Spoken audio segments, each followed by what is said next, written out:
మనసు రాధనై పెదవి కలిపలే.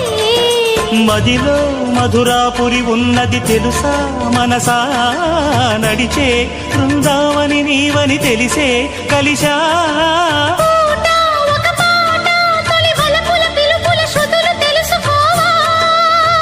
వసంతంలా వచ్చిపోవా